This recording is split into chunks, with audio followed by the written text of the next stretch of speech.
श्रीमद् भगवद गीता के दूसरे अध्याय का लाभ और महत्व। हिंदू धर्म के पवित्र ग्रंथों में से एक श्री गीता जी में कुल 18 अध्याय हैं।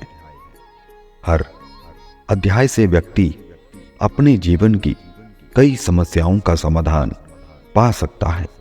आइए जानते हैं गीता के दूसरे अध्याय का महत्व और लाभ।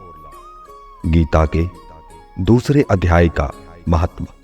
श्री नारायण जी बोले, हे लक्ष्मी, दक्षिण देश में एक पूर्ण नाम नगर था। वहां एक देव सुशर्मा बड़ा धनवान रहता था। वह साधु सेवा करता था।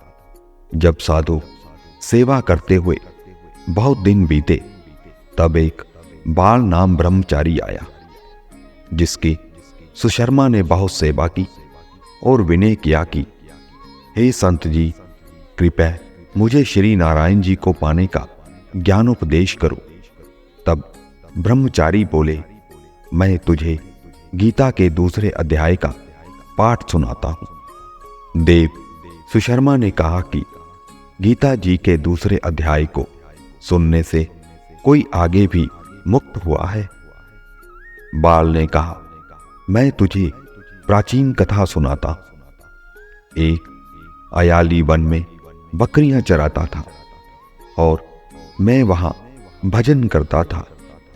एक दिन रात के समय अयाली बकरियां लेकर घर को चला। मार्ग में एक सिंह बैठा था।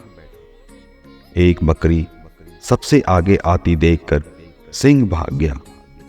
तब अयाली यह देखकर बड़ा आश्चर्यचकित हुआ और मैं भी वहां आ खड़ा हुआ। उस चरवाहे ने मुझे देखकर कहा, मैंने यह आश्चर्य देखा कि बकरी को देखकर शेर डरकर भाग गया। अतः तुम त्रिकालज्ञ हो, यह वृतांत मुझे सुनाओ। संत ने कहा, हे अयाली, मैं तुझे एक पिछली वार्ता सुनाता हूं। यह बकरी पिछले जन्म में डायन थी। जब उसका पति मर गया, तब यह बड़ी डायन हो गई। जिस सुंदर बच्चे को देखती उसे ही खा लेती थी। शेर पिछले जन्म में फंदक था।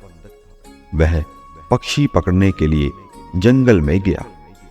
ये डायन भी वहां पहुंच गई। डायन ने उस फंदक को खा लिया। अब यह फंदक बन गया है, इसलिए बकरी को देखकर उसे लगा ही वह अब भी मुझे खाने आ रही है। तब अयाली ने कहा कि मैं पिछले जन्म में क्या था। संत बोले, तू पिछले जन्म में चांडाल था। तब अयाली ने कहा कि हे ब्रह्मचारी जी, कोई ऐसा उपाय भी है जिससे कर हम तीनों इस अदम देह से छूटें।